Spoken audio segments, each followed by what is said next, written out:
Eh bien, bonjour, bonsoir, salut à toutes et à tous, ici Rager, on se retrouve aujourd'hui sur Yu-Gi-Oh! Master Duel. Alors, je vais faire une petite vidéo, on va dire, d'introduction à ce jeu qui va du coup rejoindre la chaîne dans mon périple. J'ai décidé que j'allais me remettre à Yu-Gi-Oh! Donc, c'est la première fois que je fais du Yu-Gi-Oh! Compétitif. Et donc, du coup, on va faire une petite vidéo de présentation du deck de Riger Diades. Ah, des téléchargements, combien de temps ça dure?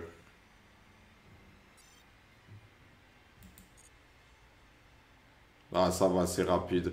Ouais, donc dans cette vidéo, je vais vous parler un peu de ce que je pense du jeu de manière générale. Et quel deck j'ai pour le moment. Alors, j'ai un deck temporaire, j'espère, hein. Là, j'ai prévu de m'acheter dans le jeu ce qu'on appelle un deck de structure, c'est-à-dire un paquet de cartes avec des cartes pensées pour faire des combos. Du coup, je joue des cartes qui ont su ensemble, créer un deck sympa à jouer, qui a quand même des points forts et et des cartes qui peuvent se prêter au clutch. Je gagne des duels contre certains, ça m'arrive de gagner, ça m'arrive plus souvent de perdre, hein. Faut savoir que donc je commence à peine le jeu, j'ai les cartes du début, plus le pack Rage du Chaos que j'ai acheté. J'ai acheté que des paquets Rage du Chaos pour essayer d'avoir des combos.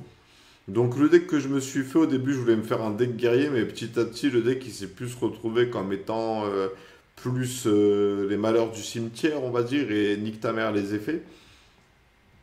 Et donc du coup, ouais, je suis assez content d'avoir repris ce jeu, d'avoir commencé à jouer à Yu-Gi-Oh! Master Duel. Je kiffe beaucoup mon aventure, même si ça m'énerve un peu. Cette méta 40 invocations par tour, elle me fait un peu chier. Moi, je me contente j'ai fait un peu du mode solo. Donc, je vais vous montrer mon deck. On va regarder quelques cartes de mon deck. Donc, il s'appelle Premier pas du jeune guerrier. J'aimais bien le délire. Et on va afficher.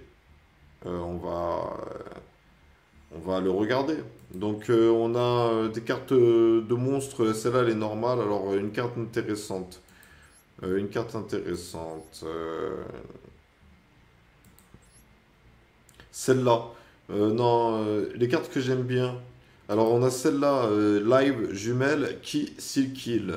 Chaque fois qu'un monstre de l'adversaire déclare une attaque, vous gagnez 500 points de vie. Si cette carte est invoquée normalement ou spécialement et que vous ne contrôlez aucun autre monstre, vous pouvez invoquer spécialement un monstre Lidla depuis votre main ou deck. Vous ne pouvez utiliser cet effet de live jumelle qui kill qu'une fois par tour. C'est-à-dire qu'en gros, cette carte-là, je l'aime bien parce que du coup, je la combatte avec sa pote Lila, qui elle, c'est votre adversaire depuis 500 points de vie lorsqu'il attaque. Alors en réalité, cet effet-là, je les ai littéralement pris parce que j'aimais bien cet effet de concept de life point lorsque l'adversaire attaque, qui perd ou que je gagne. Mais en réalité, je les invoque que toutes les deux. En général, quand je commence une partie et que je pioche et que je les pioche et que j'en invoque une et que j'invoque sa sœur, ensuite je les fusionne en lien pour invoquer Early Chevalier du Stand. Deux monstres à effet. Lorsqu'un monstre pointé par cette carte active son effet, sauf durant la damage step, effet rapide, vous pouvez cibler un monstre à effet contrôlé par votre adversaire. Jusqu'à la fin de ce tour, changer son attaque à 0 et aussi annuler ses effets. Durant la end phase, si cette carte est dans le cimetière parce qu'elle a été détruite au combat ou par un effet de carte, et a été envoyé ce tour, vous pouvez invoquer spécialement cette carte. Vous ne pouvez utiliser chaque effet de Early Chevalier qu'une fois par tour. Alors, la vérité, cette carte, elle a peut-être que 1500 points d'attaque, mais le simple fait qu'elle pointe une direction déjà en direction de l'adversaire, c'est-à-dire quand je l'invoque dans la zone extra, je la mets à gauche, moi, dans ma zone gauche extra pour mettre un deuxième monstre à effet dans la deuxième zone extra, ou alors pour cibler les monstres de l'autre côté. Je peux annuler des effets, mettre l'attaque à 0, donc ça me permet de battre des monstres assez puissants. Mais en plus de ça, lorsqu'elle meurt, elle revient. Et du coup, si je la combatte avec cette carte Rapid là, une fois par tour, si vous invoquez spécialement un ou plusieurs monstres depuis le cimetière, sauf durant la damage step, vous pouvez faire perdre 1000 LP à votre adversaire et s'il le fait, vous gagnez 500 LP. Vous ne pouvez activer cet effet de Rapid là qu'une fois par chaîne. Alors du coup, c'est puissant. Ça va, on fait mal, du coup ça renforce cette carte-là, Monster Reborn. Ça renforce aussi, je sais plus quelle autre carte, ces deux cartes-là, appel de l'entranté. Activez cette carte en ciblant un monstre de votre signature, invoquez spécialement la cible en position d'attaque. Lorsque cette carte quitte le terrain, détruisez le monstre. Lorsque le monstre est détruit, détruisez cette carte. Voilà. Et ensuite, ça c'est quoi? Et ça c'est le reste de mon secret, parce que j'ai aussi des monstres cache-tira. Alors j'ai les monstres, j'en ai pas mal. Alors j'ai celui-là, Fenrir, cache-tira. Si vous ne contrôlez aucun monstre, vous pouvez invoquer spécialement cette carte depuis votre main.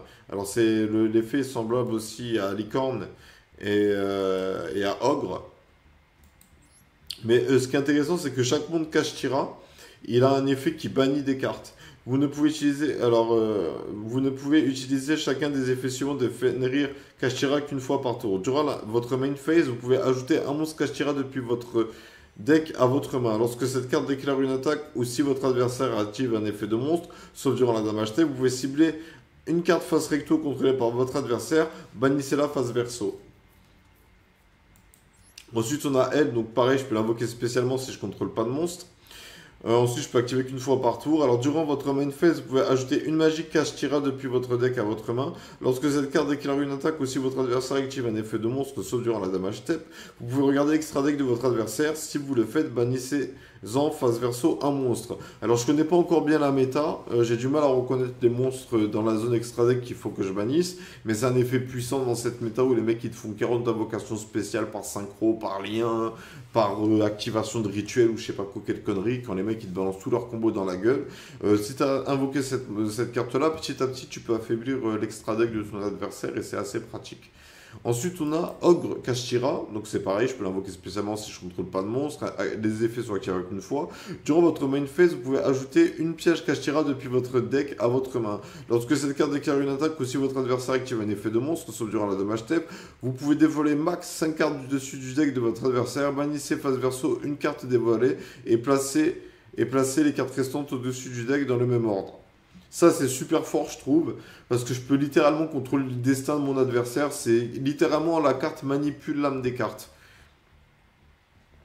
Dans le sens où je peux littéralement choisir ce que mon deck ce que mon adversaire va piocher. Donc les cartes magiques et les cartes pièges trop cheatées, ciao.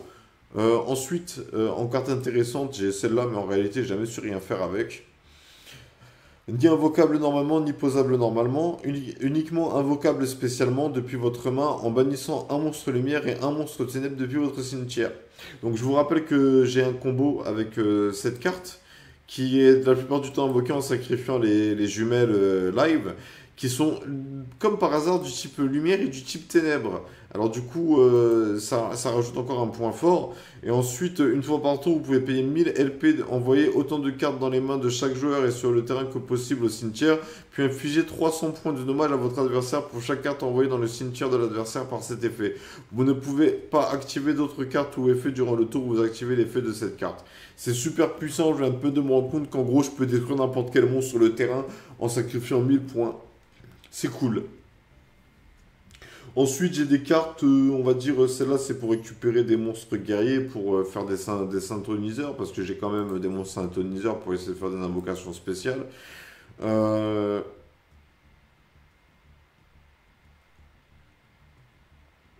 ouais, j'ai Typhon Mystique, parce que les mecs, ils ont plein de cartes magiques cheatées, mais en réalité, avec les cartes Typhon d'espace mystique et Tornade de poussière, je peux détruire les cartes pièges et magiques qui posent problème, mais ça annule pas les effets. Ça, je savais pas quand j'étais gamin. Ensuite, j'ai cette carte magique de terrain qui me permet de gagner 500 points d'attaque. Ensuite, non, c'est celle-là. Les monstres équipés gagnent 500 points d'attaque pour chaque carte magie piège que vous contrôlez. Ouais, ça c'est pas mal. J'ai cette carte fragment de cupidité qui me permet de piocher deux cartes au bout d'un certain moment. J'ai la naissance Kashtira qui me permet d'invoquer normalement des monstres de niveau 7, donc mes monstres Kashtira. Malédiction d'Aramatyr. Durant votre main phase, vous pouvez invoquer spécialement un jeton aventurier. Alors cette carte elle est très forte. Parce qu'en gros, à chaque fois qu'il y a une carte magique ou une carte qui est attaquée ou quoi, je peux invoquer spécialement un monstre, un jeton, et du coup ça me fait des invocations assez balèzes pour pas grand chose. Mais en réalité, je vais pas vous mentir, après dans l'extra deck, je sais pas jouer avec. J'ai plein de monstres, mais en réalité, je sais pas jouer avec. Et j'attends de voir parce qu'en fait, je découvre un peu le jeu au passage. Donc, je me suis blindé des stratèges de monstres, mais. Ah, pas mal, c'est la Sabre Gaïa. Deux monstres. D'accord. Bref, et celle-là, c'est trois monstres, 1800. Bref, allez, on va faire un petit duel, histoire de vous montrer un peu le deck pendant une bataille. Et ensuite, je pense que... Déjà, je rappelle qu'en ce moment sur ma chaîne, il y a un jeu concours. Vous pouvez gagner, alors maintenant, c'est 35 euros de cadeaux à la Fnac.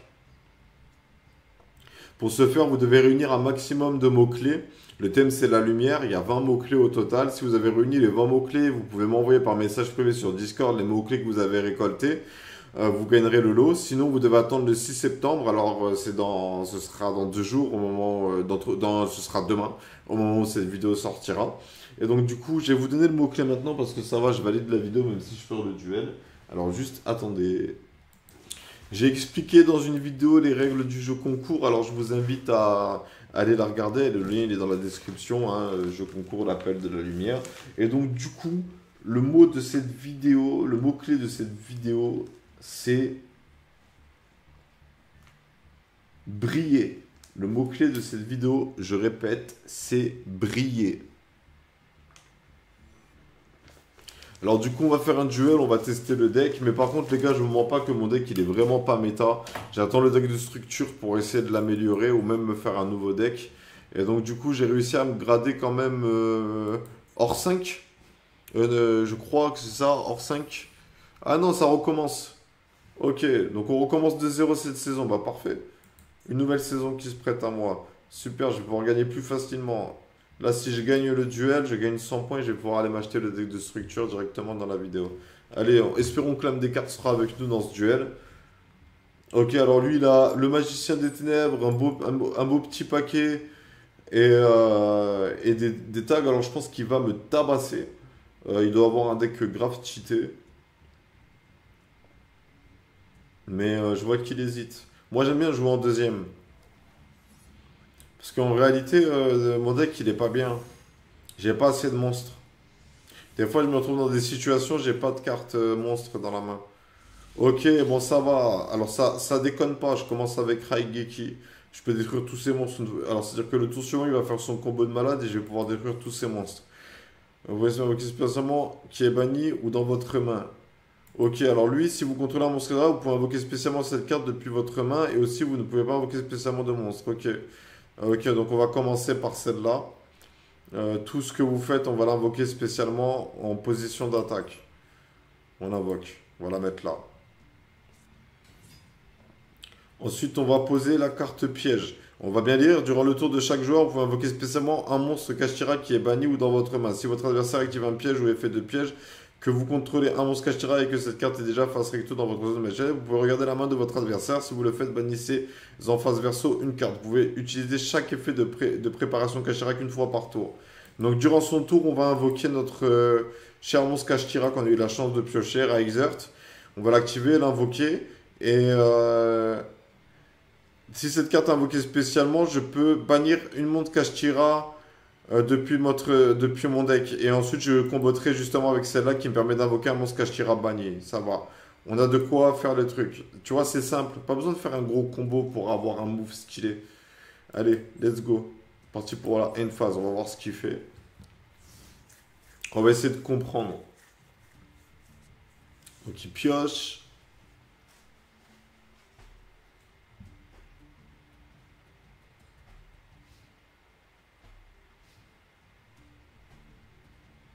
Alors après, peut-être qu'il a plein de sous et qu'il s'est acheté plein de trucs stylés, mais peut-être qu'il a un deck tout pété, justement. Et qu'on va l'éclater, c'est mort. Il va rien comprendre de ce qui lui arrive. Déjà, il bug un peu. Il pose une carte magique. Et il passe à la fin de son tour. Bah, vas-y, moi j'active l'effet, hein, je fais mon combo, mon frère. Hein. Oh, faut suivre la méta. Hein. Oui, j'utilise son effet maintenant. Je choisis lui. En position d'attaque. Ici. Là, je l'ai invoqué spécialement, donc normalement, je devrais pouvoir faire l'effet, non? J'essaie de lire encore. Si vous contrôlez aucun monstre cadavre, vous pouvez invoquer spécialement cette carte depuis votre main. Et vous ne pouvez pas invoquer spécialement de monstre depuis l'extra deck. Le reste. Durant votre main phase, si c'est... Ah, c'est durant la main phase. Ah, j'aurais dû attendre la main phase. Euh, Ah, j'ai pas compris l'effet. C'est ma faute. Bon, c'est pas grave, on peut l'attaquer. On va poser cette carte, on va la poser, on va la garder au cas où. On va pas encore l'activer. Et on va pas utiliser Raigeki, on va passer à la battle phase et on va attaquer directement ses PV. Même s'il a une carte piège, on va garder le Kashira parce qu'en réalité...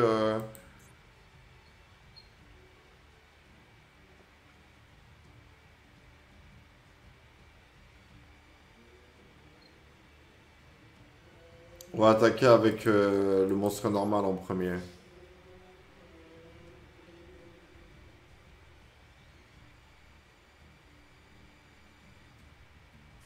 Ok, voyons voir un peu c'est quoi l'effet de cette carte. Chaque magicien sombre dans votre zone monstre n'est pas affecté par des effets de carte de votre adversaire. Si cette carte efface recto, quitte le terrain, détruisez tous les monstres que vous contrôlez. Vous ne pouvez utiliser l'effet de âme éternelle. On va activer, je sais pas ce qui se passe, mais on va activer l'effet. On va sélectionner une carte de la main de votre adversaire. Bah j'ai pas.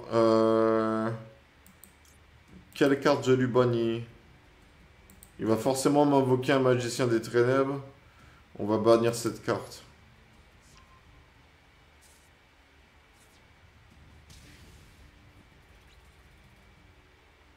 Ok, donc il a un deck magicien des ténèbres. Le magicien des ténèbres, je peux pas le battre avec cette carte posée. Il va falloir que j'espère piocher un typhon d'espace mystique ou une carte. Allez, end phase.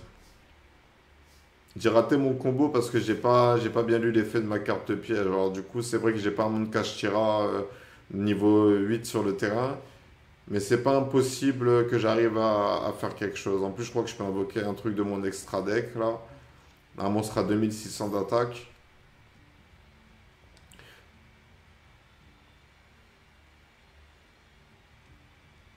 On va pas activer cette carte pour le moment. Parce que je pourrais pas lui détruire son magicien avec Raigeki.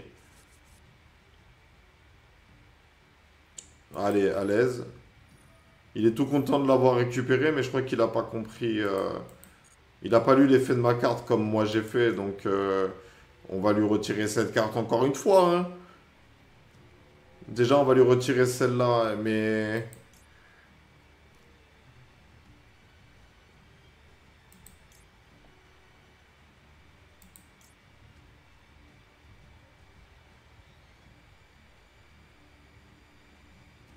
Ouais, là, il faudrait qu'il invoque. Alors, on va lui retirer cette carte dans un premier temps, pour pas qu'il me détruise justement ma carte. C'est un duel intéressant, je suis content que ce soit mon premier duel. Il pose une autre carte face cachée.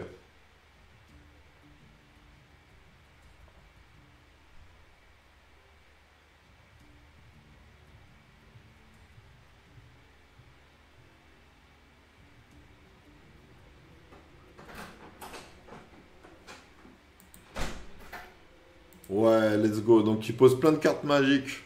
C'est là où j'aimerais bien avoir la carte Violent Orage. Avec une bonne carte Violent Orage, aucun de leurs decks qui tient face à moi. Les mecs qui peuvent pas faire leur combo.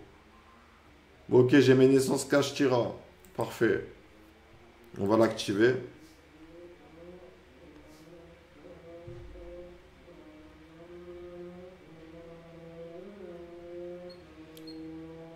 On va l'activer parce que j'ai contrôle un monstre Kashtira. Donc à chaque fois qu'il va activer l'effet d'une carte magique, je vais pouvoir bannir des cartes de son cimetière.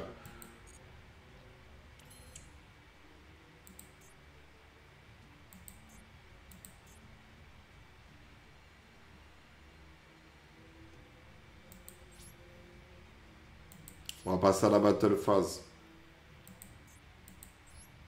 Bah, moi aussi, après, des fois, ça m'arrive comment dire, de pas piocher les bonnes cartes.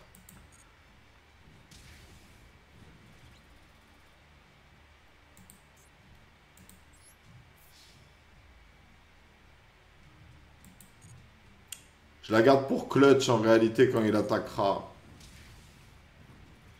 Parce que là, à tout moment, il peut me piocher son magicien sombre et avoir plus d'attaques que moi et avoir l'effet de la carte qui protège. Et moi, je me retrouve dans une situation, je peux rien faire contre lui. Je peux pas invoquer...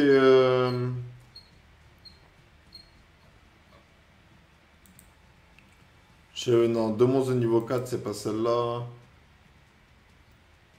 C'est celle-là. 2 plus monstre. Je comprends pas.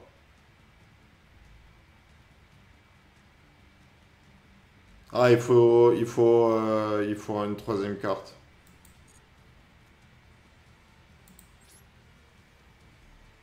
C'est leur donner une phase.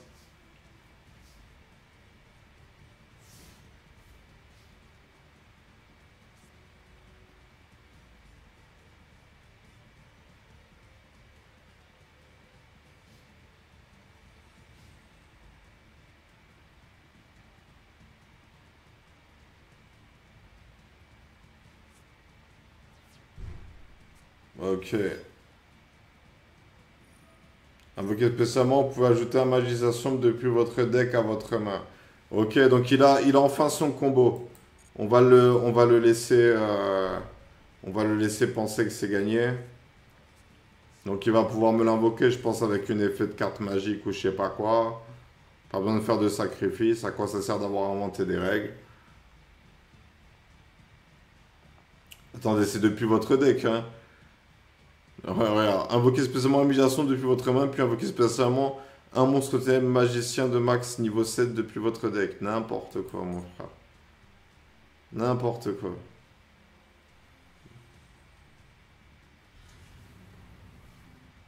Bah, du coup, normalement, moi j'ai des effets là qui vont s'activer. Là, ma naissance Kashtira et mon préparation Kashtira, ils ne se sont pas activés. Il a une carte qui annule mes effets.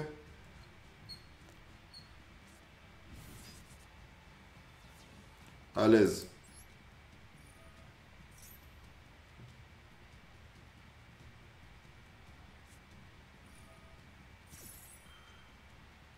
Ok, donc là, il va me détruire les cartes, hein.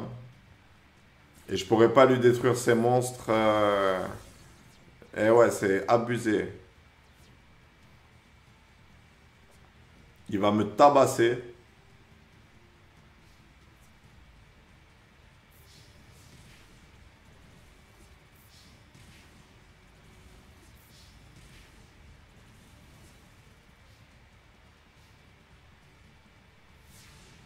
Allez, à mon tour.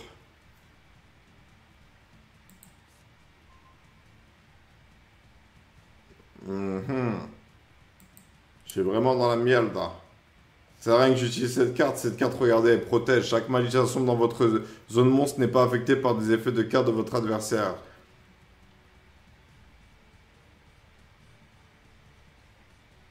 Bon, on va essayer de voir ce qu'on peut faire déjà. On va récupérer Reinhardt. Je crois que je peux invoquer avec lui un Kashtira, je pense. Encore une fois. Ah, d'accord. Ça, franchement, vous ne pas que ça, c'est un truc que j'aime pas trop dans le jeu. Qu'il y ait des cartes qui soient activables depuis le cimetière. Moi, quand je jouais à l'époque, quand j'étais gamin, on n'avait pas, j'avais pas à ma connaissance des cartes comme ça. Là, je peux littéralement rien faire. Il a gagné, hein. Regardez, je vais pour la beauté. Parce que je l'ai pioché. Ça sert à rien, hein.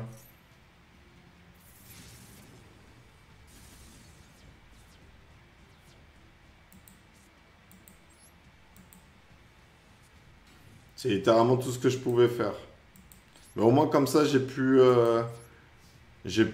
comment dire, détruire deux monstres. Il a 1200 PV. S'il pioche pas un monstre.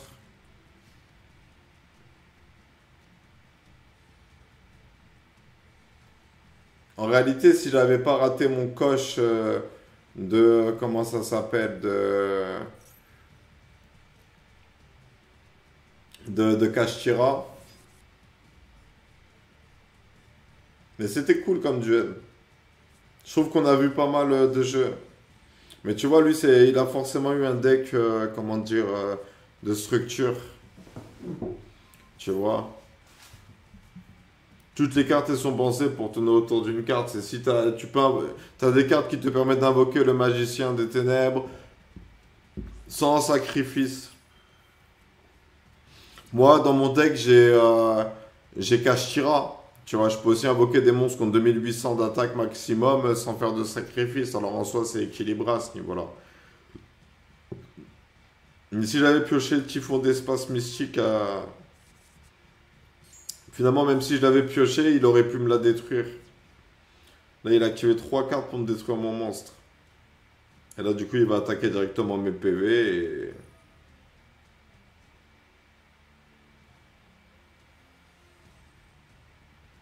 Il y a aussi ce concept de end-trap. Les monstres à effet dans les mains. Je trouve ça intéressant sur la mécanique. D'avoir une carte que tu peux activer à tout moment pendant le tour de ton adversaire, c'est pas mal. Mais bon là, lui, il permet de faire quoi? Il y a trop de trucs... comment dire? Il y a trop de trucs... T'invoques un monstre de cette étoile. Tu vois, je veux dire, le monstre, il a littéralement... regardez, il est niveau 1. Son effet te permet d'invoquer un monstre niveau 6-7. Alors non, il n'est pas niveau 1, frère. Et là, lui, il est tout content. Il nous sort tout son combo.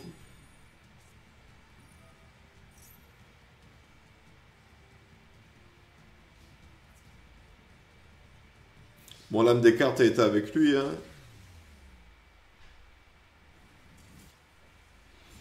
Bah voilà, en fait, contre des decks qui tiennent la route, mon deck, il fait pas d'effet, en réalité. Mon deck, il fait pas d'effet contre des decks qui tiennent la route. Et en plus, leur concept de classement, un peu con, hein. Ils auraient dû faire comme Paladin, parce que là, des mecs qui ont des decks peut-être méta, ils se retrouvent en bronze. Donc, je suis un peu dégoûté d'avoir perdu pour ma première vidéo, j'aurais préféré gagner. Mais c'est cool. C'est cool. On va pouvoir gagner des points pour gagner des decks. Alors moi, ce que j'ai prévu de faire en réalité dans les vidéos de Yu-Gi-Oh! Master Duel, c'est faire des duels et vraiment vous partager que les duels intéressants. Là, c'était pour vous montrer mon deck, pour vous montrer ma réalité de dueliste, on va dire. Et le but, ça va être ensemble, on va progresser dans le jeu et on va acheter des decks. Et là, on va réfléchir à un deck de structure. J'ai aucune information et j'ai aucune envie d'aller voir des vidéos de tuto. Parce que pour moi, ça fait partie du jeu, le hasard. Donc on va se prendre un deck de structure parce que je pense que c'est le bon move.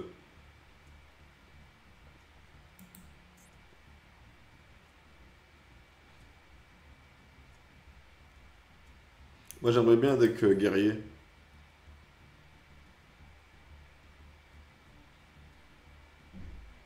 Non, j'aime pas ça. Celui-là, j'ai pas envie de le jouer parce que j'encourage pas les méta irrationnels. Les types zombies, ça m'intéresse pas comme thème.